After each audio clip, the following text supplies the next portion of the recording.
must have to, then verb and then object. So this is the common and general structure of any kind of sentence. You must have to put the subject first, then the verb, then the object. And let's know about the subject in detail. So subject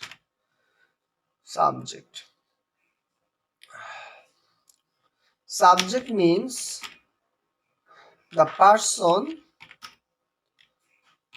who is who does the work. Subject means the person who does the work.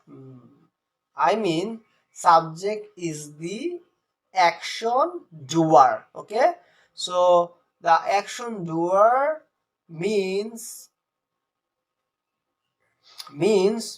the person is used to doing the action of that verb in the sentence. Suppose here I say,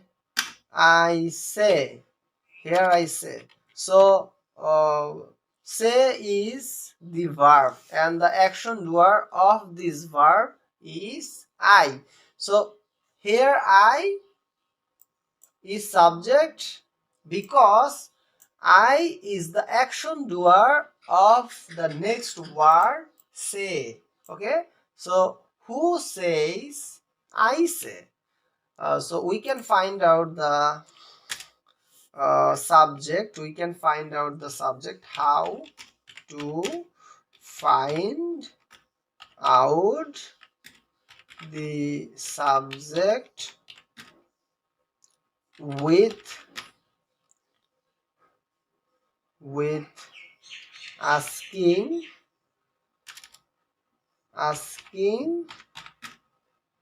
okay, with asking, if we write it here by. So how to find out the subject? By asking the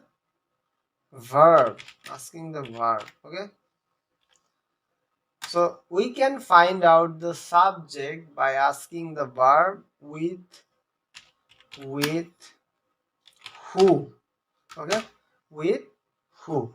So if we ask the verb with the help of the interrogative word is who, then we can find out the subject. Suppose, and so we have to know the verb first to apply this kind of question. So let's know about the verb. So what is verb? Verb is the word that means the action. Okay, that means any kind of action.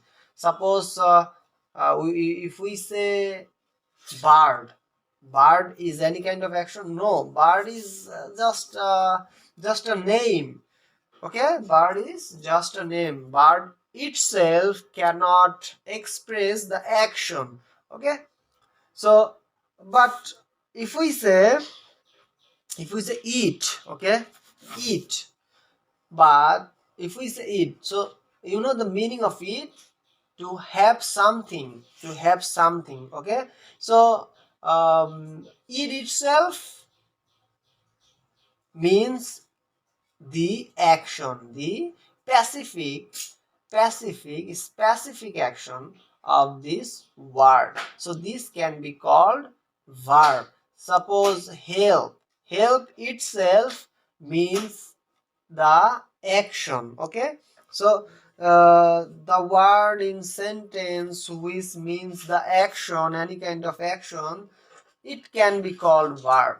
Okay, it is verb. But if we find out the verb by structural way, then we can see here in the middle part of the sentence, the verb sits. Okay, the verb sits in the middle part of the sentence. So if we eager to find out where the verb locates between subject and object. So in the middle part of the sentence we can find out the verb. So and the verb, if we ask the verb with the help of who, then we can find out the subject.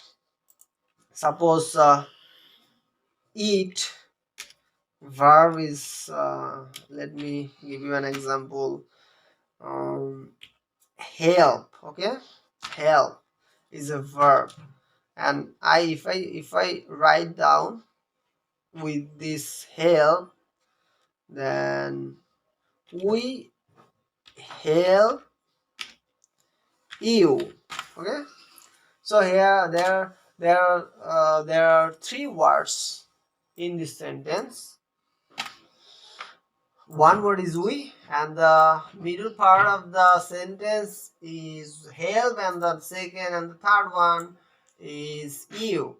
So there are three words here: we help you. So help means the action. Okay, action here, that's why it is verb. And if we see the first word here, we, so structurally it is proved that we, here we is a subject. Okay, so here we is a subject, and you, structurally we can know that you is an object, but we can find out by asking the verb who is subject. So who helps, who help, who helps or who help. Here who help, obviously the answer will be we help. Who helps you? We help you. Who help you? We help you. So here we, the person, is the action doer of this verb help. Okay, so the person is action doer. That is the main theme of subject, and the main theme of verb is any kind of action. Okay, so that is how we write down any kind of sentence structurally. So subject, verb, and object, and the last one is object, because the verb needs some kind of some kind of works or some kind of purpose. Okay, so here we can say we can say verb is used to be many kinds of, I mean there are many kinds of verb: transitive verb, transitive verb, and intransitive verb. Okay, intransitive verb. So here I'm going to talk about some transitive verb and intransitive verb. Okay, so before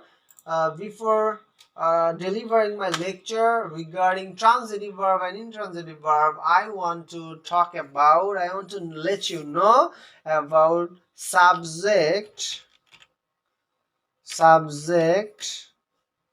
and predicate. Okay, subject and predicate. So there are two parts of a sentence. There are how many parts of a sentence? There are two parts of a sentence. One part is subject. Subject means the action doer, and the predicate means rest of the words excluding subject. Okay, so here subject we, this is called subject because the we is the action doer of the verb, and without it, how many parts? There are two parts, help and you. So including all the words excluding the subject, the rest of the words in a sentence is called predicate. Okay, so help you, here help you is called predicate. So we, subject, without it all the parts of the sentence is called predicate. So here, let me give you one more example. That is,